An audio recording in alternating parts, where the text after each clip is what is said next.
Hi everyone, my name is Karen, this is my channel RatherBeReading, and today I'm bringing to you my May wrap-up.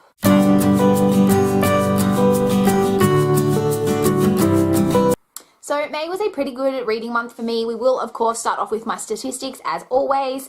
I read a total of 22 books, which was made up of 20 novels, 1 novella bind-up and 1 separate novella. Of the 22 books, I read 11 books in physical copies, 5 ebooks and 6 audiobooks this month. And of the books, excluding the audiobooks as always, I read 9 books that I owned and 7 from the library. So more books that I owned than from the library this month, which is really, really good. I read a total of 7,548 pages, which is really, really good. I'm really happy with that. And my average amount of pages per day was 243 pages a day, which I'm very happy with. If you've been watching my channel, you know I've been trying to keep that above 200, and that is well above, so I'm really happy with that.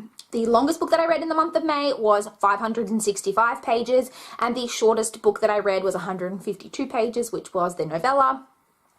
The highest star rating I gave in the month of May was a 5-star, but again, that was a reread. So the highest star rating I gave apart from a reread was a 4.5 star. So still no new to me 5-star reads yet in 2017, which is really disappointing. And the lowest star rating that I gave was a 1-star this month. Having said that, I also, for the first time ever, have not rated a book, but we will get into that as I go through these books. And my average star rating for the month was 3.42 stars. So those are my statistics. You may have noticed that this month I did not post a mid-month wrap-up. Life's just been really crazy. I just did not have time to do it. I kept meaning to, and then it just didn't happen, and the month ended. So this video may end up being a little bit longer because I do have 22 books to talk about, so I apologize if this is a longer video, but I am going to try go through these books quite quickly. So if I don't have a lot to say about it, I'm not going to say a lot about it. So let's jump in and talk about all of those 22 books that I read. So the first book that I completed in the month of May was The Sham by Ellen Allen. This was a book that I received from NetGalley, so thank you to NetGalley and the publishers. Unfortunately, this was the 1-star book that I had in the month of May. I really, really did not enjoy this book. There is a torture scene right at the start of the story that I found completely and utterly disgusting. And I can accept that kind of scene when it has like a purpose within the story, but to me, this scene just didn't really have a place. It was put in there to make these girls in the story, it was put in there to basically show how bad these girls could be, but it was never explained or like expanded on as to why these teenage girls were like this, like why they were the way that they were. And that was, I just really didn't like it. I found it to be extremely insta-lovey. The romance didn't make sense. The writing was extremely disjointed. There was basically nothing about this book that I enjoyed. I do not recommend it at all. I just didn't think there was anything good that I took away from it. And unfortunately it was a 1-star read for me. The next book that I completed was Onyx by Jennifer L. Armentrout. That is the second book in this first bind-up. It's the second book in the Luxe series. I did enjoy this one. I thought that we got really good character development for Damon. I thought there was good, like I really liked the progression of kind of the relationship.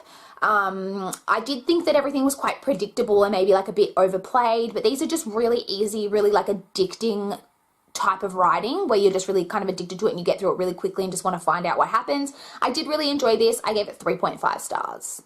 Next, I completed 11 on Top by Janet Evanovich. This is the 11th book in the Stephanie Plum series, and I actually really liked that. It felt like Janet Evanovich in this one was trying something a little different, which I really appreciated, because up until this point the books had started to get like a little bit formulaic. So I appreciate that it felt like she was trying something new and that it felt a little bit different. I actually really, really enjoyed this installment and I gave it 3.5 stars. Next, I read Campus Crush by Ashlyn Drake. This is another book that I received from NetGalley, so thank you once again to NetGalley and the publishers. This is the novella bind-up that I read. So this was made up of books 0.5, 1, 2, and 3 in a series, and they are all like novella-length, new adult stories kind of set around in a college about romances in the college, basically. They're kind of like all interlinked. You know, it's a character that you might meet in the first book is then in the second book, and it's their romance and so on and so forth. This was okay. It started off all right. I gave book 0.5 2.75 stars. Book 1 3 stars, book 2, 2 stars, and book 3, 2 stars. So it kind of went downhill. There was some real, it was very tropey new adult, and there were some things that happened in the last 2 books that I really, really dislike in this type of books. There were some issues with consent. I will say though that it wasn't issues with consent with in the normal way where it's a guy not listening to what the girl says. It was in the reverse. A guy kept saying at one point, like, stop touching me, and she just kept doing it, like seducing him, but that's not seduction. That's him saying no when you're not listening. So I really didn't like that, and I just had some issues with it. So my overall rating for this was a 2.5 stars. The next book that I completed was my 5-star reread, and that was, of course, Harry Potter and the Chamber of Secrets. I read the illustrated edition, and of course, I 100% adored this. I don't really have a lot to say. It's nostalgic for me. I love it. I will say that I did catch a slight continuity error in this.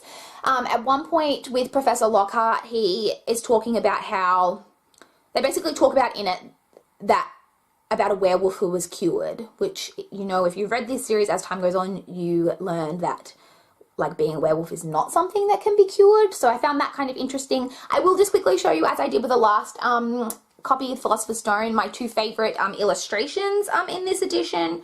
So first off, this is probably my favorite one. We have this kind of orangey, like, sunset picture of the burrow. I really, really love this one. And then my other favorite one from this copy is this image of the Hogwarts castle. So those are my 2 favorite images. I, of course, as I said, loved this. I gave it 5 stars, obviously. Next on audio, I completed Smokescreen by Sandra Brown. This is a kind of romantic suspense story, I guess you would say. I didn't love this. I found the characters to all be quite one-dimensional. The romance was severely underdeveloped, in my opinion. And the main problem I had with it was that there was no kind of slow unraveling of, like, the mystery aspect. It was all just characters having these, like, big confessions. Like, they would go to see someone and they would confess their whole part, and that would lead them to the next character who would then confess their whole part, and it was just all these big confessions, and it was no, like, slow unraveling of things, basically. So this wasn't my favorite. I gave it 2.5 stars. Next, I completed Water for Elephants by Sarah Gruen. This is a historical, like, literary fiction set in the 1920s, I believe it is, around a circus. I actually really did quite enjoy this. I found the writing to be, like, really evocative. The writing was, like, really beautiful. I enjoyed the story. I really kind of liked the setting around a circus. I found that really enjoyable. I did think the main female character, Marlena, was a little underdeveloped, and there was a portrayal in this of mental illness that I personally did not think was a good representation. Now, that is purely from my perspective of what I know of this mental illness, and I don't have a lot of personal knowledge of this. It's just, like, from what I know of it, from what I've heard about things. So I could be wrong, but I did read a couple of reviews where people were also saying that they didn't think it was great representation. So do know that going in, but I did really, really enjoy it overall, and I gave it 3.75 stars. Next, I completed One of Us is Lying by Karen M. McManus. This is a young adult mystery story, and again, this is one that I was approved for on NetGalley, so thank you to NetGalley and the publishers. So this one is set around that there are 5 teenagers in detention one day, and one of the teenagers who's in detention dies, and it's basically comes out that he was murdered, and that it's one of the people who was in the room, like these other 4 teenagers, who must have killed him. And so you have point of views from each of the 4 characters, and you're trying to kind of figure out what went on. All of them have kind of a motive to kill him, because the character who died was like the writer of this blog that was like a gossip kind of blog around the school that, like, revealed everyone's, like, deep dark secrets, and it's discovered that he had a post that was about to go live that had information about each of these characters and revealing a secret about them that each of them did not want to be revealed, of course. So I actually really, really enjoyed this. I really liked the mystery a lot. There's a romance in it that I really enjoyed. The one kind of gripe that I had with it was that, as I said, you do have the 4 characters and the 4 points of view, and I liked all 4 characters, but I didn't think there was enough distinction probably between each of their different points of view. Like, it was hard sometimes to tell who was talking, if you know what I mean. But overall, I did really, really enjoy this. I gave it 4 stars. Next on audio, I listened to White Oleander by Janet Fitch. This is a reread for me. I have read the book previously and I have seen the movie, but it came up on my Overdrive app and I noticed that the audiobook was narrated by Oprah. This was a very famous kind of Oprah's book club pick, but I found it very interesting that she did the narration, and so I decided to give the audiobook a go. Having said that, I think that Oprah was a bit of a weird choice for this narration. The main character is a young teenage girl, particularly for like the whole kind of at least first half of the story. I would say she's between the ages of like 12 and 14, 15. And Oprah is obviously an older female, and the voice to me just did not sound like what a 12 to 14-year-old girl would sound like. So that was my main kind of problem with the narration as a whole. I did like the book. I like that I've read this before, as I said, and it is a book that I enjoy, and I really enjoy the movie as well. I really like that this is a story about a girl going through really hard circumstances, basically trying to find her way in a world where it doesn't feel like there's any place for her in the world. I also like that the main character, Astrid, is not always likable, because I find that extremely realistic. I say I really enjoyed this. I've enjoyed it in the past. I gave this 4 stars. Next, I read Opal by Jennifer L. Armentrout. This is the 3rd book in the Lux series and the 1st book in this Consequences bind-up. I really enjoyed this. It was probably my favorite of the series so far. I really liked all the Katie Damon action. The ending of this one was so intense. I did really enjoy it. I gave this one 3.75 stars. Next, I completed My Cousin Rachel by Daphne du Maurier. This I loved. This is a gothic story surrounding a guy who he's been raised by his cousin, by his older male cousin. They've kind of, you know, he grew up with him as his main caretaker, and there's just kind of the two of them for most of their lives. And one day, when he's like kind of fully grown, Philip, his cousin Ambrose, I believe it is, goes away for a while, and he basically ends up writing this letter to Philip saying that he's met this woman, he ends up getting married, but then basically through circumstances he ends up dying before he returns, and then Philip kind of takes over his estate, and then the woman, Cousin Rachel, comes to stay with Philip for a while, and the story just kind of goes from there. It is a very gothic, very mysterious, very atmospheric story. I really loved it. I will say the main character of Philip I could find extremely frustrating, and if you don't like stories where the ending is kind of left open to interpretation and it's not a very like clear-cut ending, you won't enjoy this. I loved it. It's probably my 2nd favorite of Daphne du Maurier's that I have read so far. I really loved it. I gave it 4.5 stars. I cannot wait to see the movie adaptation coming out. I think it comes out in the beginning of June with Sam Claflin and Rachel Weisz. I think that's going to be a really great adaptation. I really look forward to it. But yeah, I loved this. 4.5 stars. Next on audio, I listened to Doll Bones by Holly Black. This is a middle grade story that I haven't read a lot of middle grade, and I actually really enjoyed this. I really loved all the commentary in it on like imagination and playing games. There was a situation between one of the main characters, well, the main character Zach, and his dad at the beginning that made me really like sad and made me like want to cry, and I was just like really touched by the story as a whole. It's like a darker, like haunting kind of like middle grade story, which is probably like up my alley as far as middle grade would go. I will say that there's a romance aspect put into it that I just didn't really understand. I thought was a bit of a weird inclusion, but overall I really enjoyed this, and I gave it 4 stars. Next, I completed The Winter House by Nikki Gerard. This is a literary fiction story about a woman who receives a call that this friend that she had many years ago, who she was very close with but she hasn't seen in many years, is dying, and she's asked to go and kind of be with him as he dies. And she goes, and then you're kind of flashing back onto their lives previously and like what happened with them and their friendship and things like that. I really struggled with what to rate this when I finished it. I felt very like emotional and touched by the story, so it definitely touched me in that way, but I don't know that I really enjoyed it, if that makes sense. I really liked the commentary on it, of like friends and how they can come into and out of your lives, and just because you maybe don't see someone or talk to someone in a while doesn't mean that you're not still friends and still a part of each other's lives and have a greater like meaning to each other. I really enjoyed that, but as I said, I just don't know that I enjoyed this book. In the end, I settled on a 3.75 star rating. Next on audio, I listened to Open Season by Linda Howard. This was just a like romance type story, basically like a suspense kind of maybe romance story again, and this was okay. It was very enjoyable, and I really liked like the banter and stuff between the main characters. It was very predictable, like nothing groundbreaking, but it was enjoyable. I gave it 3 stars. Next, I completed The Life-Changing Magic of Tidying Up by Marie Kondo. So this was a bit of an interesting one for me. I found this quite motivating. Have I done anything in my house? No, I have not. I do have some leave coming up though in June, and I really do want to put some of these methods into place in June. So I did find it really, really inspiring, but I just struggled to connect with it as a whole.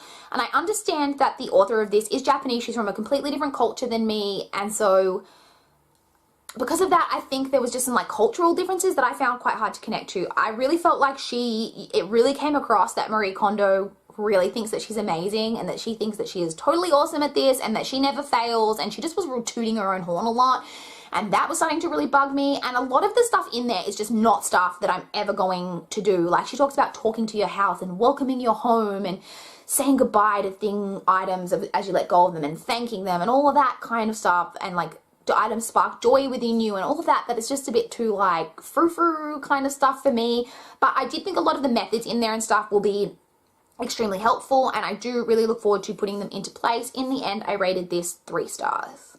Next on ebook, I read Ignite by Lily Paradis. So this is a new adult story about a girl whose father had previously died, and at the time her father had died, he had remarried to this woman. So she had a stepmother and some stepbrothers and sisters, and then she is basically in college, and then her stepmother ends up dying, and it turns out that her stepmother has left guardianship of her 3 younger step siblings to her, and she basically has to go and like step into these kids' lives, and then it's kind of like a bromance situation.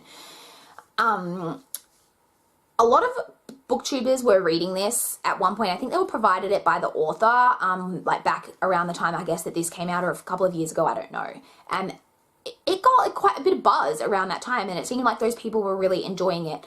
I did not like this ebook. I thought that it was problematic. I thought that the main character makes terrible parenting decisions. And I know that she's like young and she's like learning, but there was some stuff in there that you just like, you wouldn't do that. Like, you can't do that. And if you do that, it's a terrible thing to do. Like, you can't do it. I also thought parts of the story contradicted each other. It was like dramatic for the sake of being dramatic. I didn't really enjoy the romance even. I just really didn't like it. I thought parts of it contradicted each other. There was one point near the end where the main character is like surprised by something, and I literally did not understand why she was surprised, because she considered that as being a possibility at the start, and then when it happened she's like, what? Like, how could that be? And I'm like, you literally thought that like a little while ago. Why are you shocked? Like, it was just, parts of it just didn't make sense for me. It wasn't my favorite. I can see here that I gave it a 2.5 star rating, which looking back is maybe a bit generous. It was probably more like a 2 star, but yeah, not my favorite. Next on audiobook, I listened to Between the World and Me by Ta-Nehisi Coates. Now, this is the book that I did not give a rating. I have never not given a book a rating before, but I really felt very uncomfortable rating this book given the subject matter and my personal privilege. I could not relate to this story the way that it was meant to be related to, if you know what I mean. I found parts of it extremely profound. I took a lot out of it, but I also felt like I could feel the author's anger, and that is totally acceptable and fine. I understand that he's angry. He has a right to his anger, and that's fine. But it was a very uncomfortable reading experience, which again is fine. It's not meant to make me comfortable being a white privileged woman. Like, it's got nothing to do with me. I totally understand that. But for that reason, I just didn't feel like I personally could give this book a rating, because to be honest, I didn't really enjoy it, but I understand why it's important. I'm glad that I read it, but I just, as I say, I just didn't feel like I could give it a rating, so I didn't. Next, I completed Origin by Jennifer Armentrout, the 2nd book in this binder and the 4th book in the Lux series. I really, again, enjoyed this version. This overtook whatever the 3rd one was, Opal, as being my favorite. So the 4th one is now my favorite in the series so far. Like shit got real in this book. Like it was like just getting so intense. A lot was happening. Extremely action-packed. Really, really enjoyed it. I gave this one 3.75 stars. Next, I read 3-Act Tragedy by Agatha Christie. This is the 11th book in the Hercule Poirot series. And again, Agatha Christie just like really cannot write a bad book. Like she is always trying different things with her writing, and I think that's my favorite thing about her as a writer. Like in this book, for example, the main character, Poirot, is not really a main featured character in like the whole first part of the book. He does not come, like he's kind of mentioned, but he does not come into it until way later, and that was like something new. And I just feel like in a lot of her books, like there's lots of different things that she tries, different ways of telling a story, and I just absolutely love that about her. I love the way that her mysteries unravel. Again, I enjoyed this book. I gave this one 3.75 stars. Next on audio, I listened to The Accident by Kate Hendrick.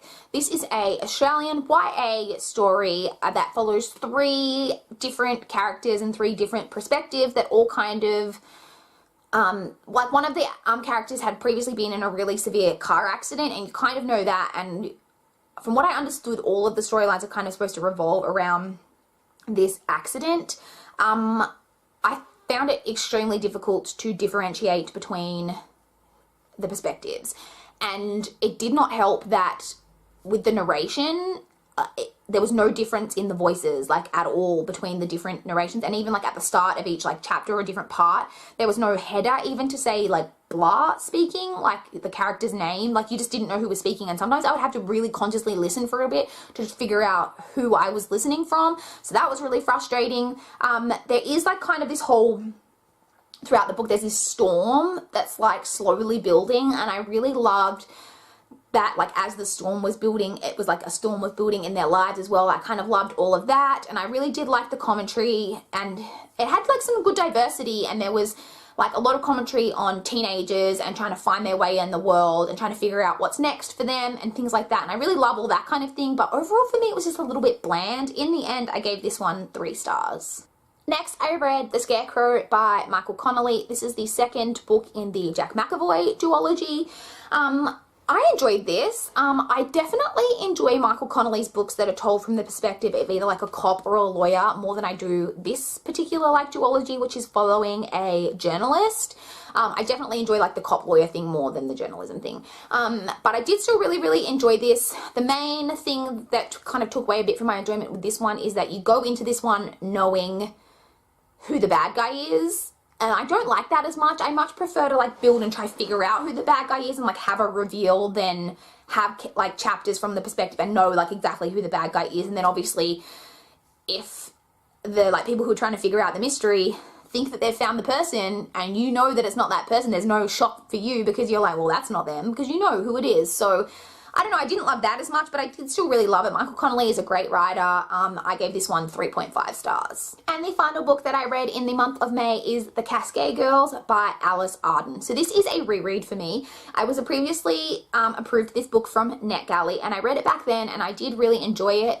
And I only gave it a 3.5 star rating back then, but it's a book that's always stuck with me, and I kept like checking up on when's the sequel coming out? When's the sequel coming out? And the sequel is now due for release, and I saw it on NetGalley, and so I requested it and I got approved for it, which I was really excited. But I wanted to go back and reread this first book so that I could remember everything fresh in my mind for when I jump into the second book, which is called The Romeo Catchers. So I did reread this. This is a young adults, kind of maybe new adult, no, it's young adult, book set in New Orleans, and it follows this girl who kind of is returning to New Orleans after this big storm, and she's kind of having some powers, and there's all weird stuff going on because the New Orleans has been like basically completely deserted following this storm, and there's not very many people around, and it's all got to do with this curse, and there's witches and voodoo and vampires, and it's just so up my alley. The main problems I have with the story is that I find the romantic elements of the story to be underdeveloped. Like there's one particular romantic connection that the main character has that I just don't get. Like I just don't think it's been developed, and she keeps being so infatuated with this person, and I just don't get why.